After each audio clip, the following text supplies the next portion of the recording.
سلام طيعنا هابلنا خبركم تخاتلتنا نسعد زبلنا يوم حابريتات حزنا لكم ماسينا لنا فلماقن قند استاتهم وانا زاد سراويت تقراي تفليتهم ኦርቶዶክስ ተዋህዶ ቤተክርስቲያን ትግራይ ምስ ናይ ኤርትራ ቤተክርስቲያን ተዋህዶ ምውሃድ ከም ትገብር ተሓቢሮም ጀነራል ወድ ወረደ ኣብ ጉዳይ ርክብ ኤርትራ ዝሃብ ሓሳብ ንብዙሓት ከም ዘደንገጸ ተገሊጾም አቶ ጌታቸው አሰፋ ዝለዓለ ናይ ትግራይ ስልጣን ከመርሕ ተሸይሞም እዚኦምን ካልኦትን ኣለውና ሕጂ ድማ ናብ ዝርዝሮም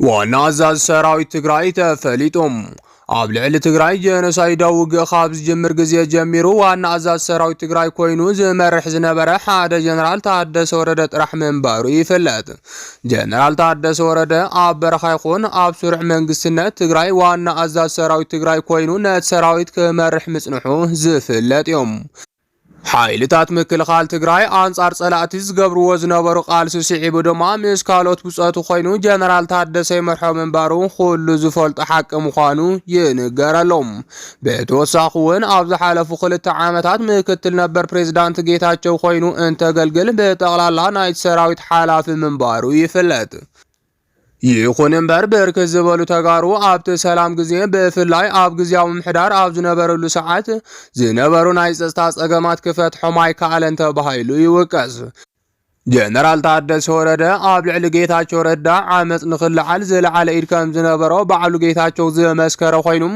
ከሳብ ስልከ ጥፊኡ ንሓገዝ ዝድለየሉ ሰዓት ከም ዝነበረ የዘኻኽር ነዚ ስዒብ እውን ጀነራል ታደሰ ወረደ ገለልተኛ አካል መሲሉ ወይ ድማ ሰራዊት ጥራሕ ዝውክል መሲሉ ኣብቲ ግዚያዊ ምሕዳር ነይሩ እምበር እቲ ሓቂ ግን ነቲ ብዶክተር ደብረጽዮን ዝምራሕ ውድብ ሕወሓት ደጊፉ እዩ ይንቀሳቐስ ነይሩ ክብል ክኸሶ ምጽንሑ ዝፍለጥ እዮም ሎሚ ድማ ንባዕሉ ፕሬዝዳንት ትግራይ ኮይኑ ተሸይሙ ኣብ ዘለወሉ ኣብዚ ሕጂ ሰዓት ብርክት ዝበሉ መዘራረቢ ሹመት እንዳሃበ ይርከብ እዚ ሹመት ድማ ከም ምክትል ፕሬዝዳንት ዋና አዛዥ ሰራዊት ዝበሉን ካልኦት ቁልፍ ናይ ስልጣን ቦታታትን መዘራረብ ክኾኑ ጸኒሖም እዮም ነዚ ስዒቡ ድማ ቅድሚ ሕዚ ናይቲ ኣማኑኤል ኣሰፋ ምክትል ፕሬዝዳንት ገይሩ ዝሾመ ወዲ ወረዳም ሎሚ ንጀነራል ፍስሓ ማንጁስ ዋና አዛዥ ሰራዊት ትግራይ ገይሩ ከም ዝሾሞ ይቃላሓሎም ጀነራል ታደሰ ወረደ እዚ እንትገብር ድማ ናይ ጀነራል ፍስሓ ኺዳኑ ስልጣን ዝነበረም ቢሮ ሰላምን ድሕነትን ጸጥታን ድማ ኣይተ ጌታቸው ኣሰፋ ገይሩ ከም ዝሾመ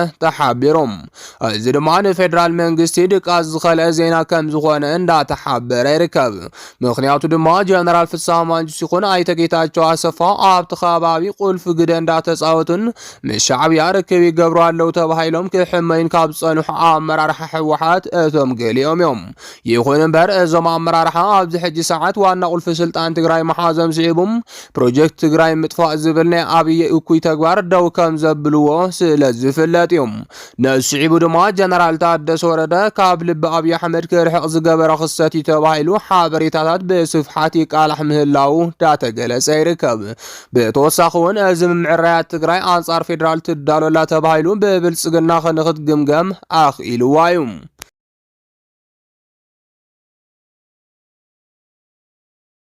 ኦርቶዶክስ ተዋህዶ ቤተክርስቲያን ትግራይ ምስ ናይ ኤርትራ ቤተክርስቲያን ተዋህዶ ምውሃድ ከም ትገብር ተሓቢሮም ከም ዝፍለጥ ናይ ኢትዮጵያ ቅዱስ ሲኖዶስ ኣብዚ ሕጂ ሰዓት ኣብ ውሽጢ ዝነበሩ ጳጳሳትን ሃገረ ስብከታትን ይስእል ምህላው ክሕበር ጸኒሑ እዮም ናይዚ ዋና ምክንያት ድማ ብኣባላት እቲ ሲኖዶስ ተፈጺሞም እዮም ዝተባሃሉ ስሕተታት ስዒቡ ኣብቲ ሃገር ክልተ ሲኖዶስ ክፍጠር ምክንያት ከም ዝኾነ እንዳተገለጸ ይርከብ ብመሰረት እዚ እውን ቅዱስ ሲኖዶስ ኢትዮጵያ ሙሉእ ብሙሉእ ኣብ ትግራይ ዝነበሮ ምሕደራ ከም ዝሰኣነ ዝፍለጥ እዮም ነዚ ስዒቡ እውን ኣብ ትግራይ ዝነበረ ሃገረ ስብከታት ብቤተ ክርስቲያን ትግራይ ሓደራን በናይ ትግራይ ቤተክርስቲያን ናይ ጳጳሳት ሹመት ከም ዝተገበረለንን ዝፍለጥ እዩ ምክንያቱ ድማ ትግራይ ብሰንኪ ኣብ ትግራይ ዝተኻየደ ጀኖሳይዳዊ ግኢዳታውነት ኣገልገልቲ ጳጳሳት ሲኖዶስ ኢትዮጵያ ሙሉእ ብሙሉእ ከም ዝነበረ በመሕባር ናይ ባዕላ ቤተክርስቲያን ምምስራታ ዝዝከር እዩ ስለዚ ድማ ግዛታት ትግራይ ይኹን ኣብ ወፃኢ ሃገር ዘሎ ናይ ትግራይ ቤተክርስቲያናት ሙሉእ ብሙሉእ በመንበረ ሰላማ ካሳቴ ብርሃን ቤተክርስቲያን ትግራይ ክመሓደር ምጅማሩ ይፍለጥ እዚ ክኸውን ዝኸኣለሉ ምኽንያት እውን ኣገልገልቲ ጳጳሳት ሲኖዶስ ኢትዮጵያ ኣብ ጆኖሳይዳዊ ኩናት ትግራይ ብዝለዓለ ጉዳይ ተሳተፍቲ ከም ዝነበሩ ክሕበር ምጽንሑ ሲዒብ እዩ። ምኽንያቱ ድማ ኣብቲ ጥፋት ህዝቢ ትግራይ ዝደገሰ ውግእ ኣብ ልዕሊ ትግራይ በዞም ኣባላት ሲኖዶስ ድጋፍ ከም ዝተገበረ ስለ ዝፍለጥ ምዃኑ ይግለጽ። ስለዚ ድማ ትግራይ ኣኽሱም መደበሩ ዝገበረ ናይ ባዕላ ቤተክርስትያን መስሪታ ኣብ ስሩዕ ምንቅስቃስ ሃይማኖት ካብ ትጀምር ልዕሊ ዓመት ተቆፂሩሎም ሎሚ ዝወፀ ሓበሬታ ከም ዘቃርሖ ድማ ቤተክርስትያን ትግራይ ምስ ካህናት ኤርትራ ምውሃድ ከም ዘድሊ ብፁዕ ኣቡነ ሰላማ ከም ዝሓበሩ ተሓቢሮም። ኣብ መንበረ ሰላማ ትግራይ ዝለዓለ ኣገልጋሊ ዝኾኑ ብፁዕ ኣቡነ ሰላማ ብዛዕባ ቤተክርስትያን ትግራይ ዘድሃበ ቃለ ምሕተት ከም ዘካየዱ ተገሊጹሎም። ኣብቲ ዘካየድዎ ቃለ ምሕተት ድማ ብዙሓት መዘራረብ ዛዕባታት ከም ዝተለዓሉ ዳተገለጸ ይርከብ። ኣብ ወፃኢ ሃገር ንዓመታት ጸኒሖም ኣብ ቀረባ ግዜ ናብ ትግራይ ዝኣተው ብፁዕ ኣቡነ ሰላማ ሎሚ ላዕለዋይ ኣገልጋሊ ተዋህዶ ቤተክርስትያን ትግራይ ከም ዝኾኑ ይፍለጥ እዩ። እዞም ኣቦ ኣገልጋሊ ሃገረ ስብከት ኣውስትራልያን ከባቢያን ኮይኖም ከም ዝተሸሙ እውን ይዝከር እዩ። ሎሚ ድማ ሓደ መዘራረብ ቃለ ምሕተት ከም ዝሃቡን እቲ ቃለ ምሕተት እውን ምስ ናይ ኤርትራ ሲኖዶስ ክወሃዱ ከም ዝግባአን ምግላጾም ስዒብ እዩ። ብመሰረት እዚ ድማ ቤተክርስትያን ትግራይ ናይ ግዜ ጉዳይ እምበር ምስ ናይ ኤርትራ ሲኖዶስ ክወሃድ ከም ዝግባእ ምሕባሮም ተገሊጾም። ብፁዕ ኣቡነ ሰላማ ከም ዝሓበርዎ ክልቲኡ ህዝቢ ብትግርኛን ግዕዝን ዝሰብኽን ዝቅድስን እዩ ብምባል ካብ ዘፈላለዮም ነገራት ሓደ ዝገብሮም ከም ዝበዝሕ ኣቃሊሕሎም።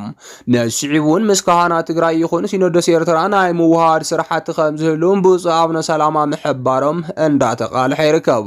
እዚ ከዓ ቀድሚ ሕጂ ኣብ መንጎ ሕወሓትን ሻዕብያን ጀሚሩ ዝተባሃለ ዕርቂ ስዒቡ ዝመፀይ ተባሂሉ ክቃላሕ ዝፀንሐ ምዃኑ ንብዙሓት ኣገሪሙሎም። ብፍላይ ካብ ማእኸል ሃገር ዝወፁ መልሲ ነዞም ናይ ትግራይ ኣቦ ከም ዝሕብሮም ውሽጣ ፖለቲከኛታት ኤርትራን ትግራይን ዝጀመርዎ ምንቅስቃስ ሎሚ ድማ ናብ ሃይማኖት ሓሊፉ በቤተ ክርስቲያናት ርክብ ንምክያድ ዕድላው ዝኾነ መግለፂ ተዋሂብሎ ክብሉ ነቲ ቅዋም ኣቡነ ሰላማ እንዳገለጽዎ ይርከቡ።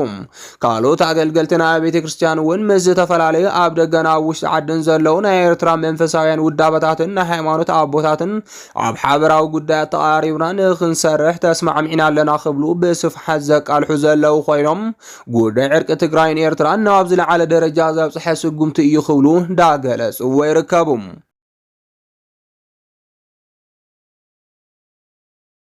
ጀነራል ወዲ ወረደ ኣብ ጉዳይ ርክብ ኤርትራ ዝሃቦ ሓሳብ ንብዙሓት ከም ዘደንገጸ ተሓቢሮም። ኣብዚ ሕጂ እዋን ኣብ መንጎ መራሕቲ ሕወሓትን መራሕቲ ሻዕብያን ርክባት እናቐጸሉ ከም ዝርከቡ እንዳተገለጸ ይርከብ። እቲ ናብ ኣስመራ ዝተጓዓዘ ጉጅለ ካብ መራሕቲ ሰራዊት ትግራይ እውን ዝሓዘ ከም ዝኾነ ተፈሊጦም።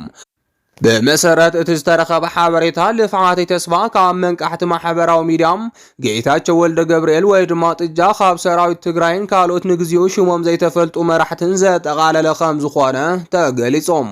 እቲ ኣብ ኣስመራ ፓላስ ሆቴል ከም ዝተኻየደ ዝተነገረሉ ኣኼባ ንቐጻሊ እውን ኣብ ትግራይ ንክካየድ ትልሚ ከም ዝተተሓዘ ተፈሊጦም። እዚ ርክብ ብዙሓት ተቃውሞታት እናገጠሞ እኳ እንተኾነ ኣብይ ኣሕመድን ብልጽግና ኦሮሞን ሕቶ ትግራይ ንክምልሱ እታ ዘላ እንኮ መማረ ከም ዝኾነት ምሁራት ገሊጾም። ኣብይ ኣሕመድን ፖለቲከኛታት ኦሮሞን ዘለዎም ግዝያዊ ስልጣን ተጠቂሞም ምዕራብ ትግራይ ኣይንምልስን ብምባል ልዕሊ 1 ሚልዮን ዝኸውን ህዝቢ ትግራይ ተፈናቂሉ ኣብ ከቢድ ስቃይ ከም ዝርከብ ዝፍለጥ እዩ። ካብዚ ብተወሳኺ ኣብ ኣዲስ ኣበባ ዝርከብ በዓል ሃፍቲ ትግራዋይ እውን እንተኾነ ከሲሩ ኣንፀርፂሩ ቢዝነሱ ንኽዓፅም ዘይግብኦ ግብሪ እናኽፈሉ የዳኽምዎ ከም ዘለው ፍልፍላት ይሕብሩ። ስለዚ ድማ ሻዕብያ ኣብ ልዕሊ ህዝቢ ትግራይ ጆኖሳይድ ዝፈጸመ ገበነኛ እኳ እንተኾነም ትግራይ ሕጂ ኣጋጢምዋ ዘሎ ሓደጋ ንምምካት ግን ምስ ዝኾነ ይኹን ሓይሊ ስምምዕነት ምግባር መማረፂ ዘይብሉ መማረፂ ከም ዝኾነ ተገሊጾም። ርክብ ሕወሓትን ሻዕብያን ብትኹረት ክከታተል ዝጸንሐ ብልጽግና ኦሮሞም ሕጂ ዘስግኦ ኩነታት ስለ ዝተፈጠረ ዕፁብ ኣኼባታት የካይድ ከም ዘሎ ተሓቢሩ። ብልጽግና ኦሮሞም ጽንፈኛ ሓይልታት ኣምሓራ ኣብ ጦርነት ዝርከብ እንትኸውን ትግራይ ሻዕብያን ፋኖን ኣብ ዝሓበሩሉ መዓልቲ ግን ስልጣን 4 ኪሎ ብቐሊሉ ኣረኪቡ ከም ዝሃድም ሊቃውንቲ ፖለቲካ እንዳገለጹ ይርከቦም። ሻዕብያ ምስ ጽንፈኛ ሓይሊ ፋኖ ጸንሐ ርክብ ዝመስረተ እንትኸውን ሕጂ ድማ ምስ ሕወሓት ርክብ ይገብር ከም ዘሎ እንዳተገለጸ ይርከብ። ስለዚ ድማ ሻዕብያ ንሕወሓት ጽንፈኛ ሓይሊ ፋኖን ብምትዕራቕ ሰለስቲኦም ሓይልታት አንጻር ብልጽግና ክልዓሉ እዮም ኢሉ ዝሰግአ ብልጽግና ኦሮሞም ከቢድ ጭንቀት ከም ዝሓዞ እንዳተገለጸ ይርከብ። እዚ ከምዚ ኢሉ እናሃለወ ጀነራል ወዲ ወረደ ርክብ ሻዕብያን ሕወሓትን ብዝምልከት መዘራረብ መልሲ ከም ዝሃበ ተፈሊጦም።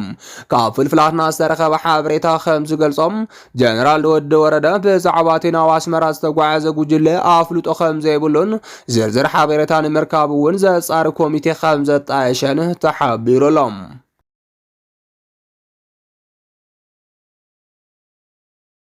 ሰራዊት ኢትዮጵያ ሓደ ፍሉጥ መራሒ ውግእት ሰራዊት ዝነበረ ከም ዝተቐተሎ ተሓቢሮም። ኣብ መንጎ መከላኸሊ ሰራዊት ኢትዮጵያ ብዝተፈጠረ ዕግርግር ኣዛዝ ሰራዊት ፌደራል ከም ዝተቐተለ ተገሊጾም። ኣብ ክልል ኣምሓራ ንኦፕሬሽን ዝተዋፈሩ ኣመራርሓ ሰራዊት ፌደራል ዘይተጸበይዎ ረብሻ ከም ዝገጠሞም ተሓቢሮም። ከም ዝፍለጥ ብርሃኑ ጁላ ዝመርሖ ሰራዊት ናብ ክልል ኣምሓራ ከባቢታት ጎጃም ከም ዝተዋፈረ ክግለጽ ጸኒሑ እዮም።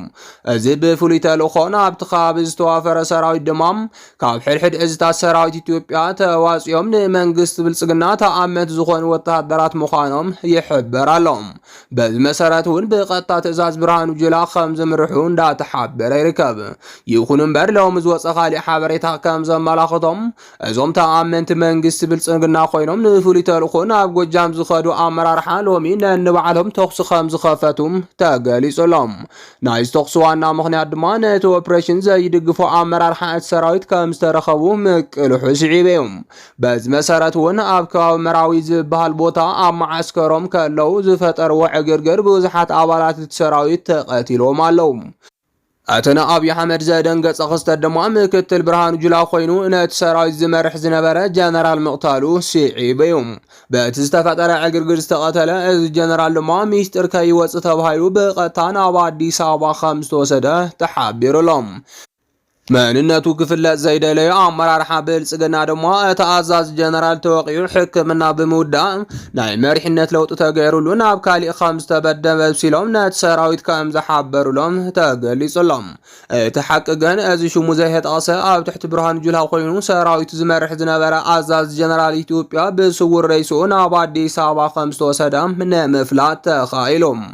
ዝኸበርኩም ተኸታተልትና ነዚ ሰዓት ዝበልናዮም ሓበሬታታት ነዚኦም መስሉ ነይሮም። ንምክትታልኩም ካብ ልብና መስግን።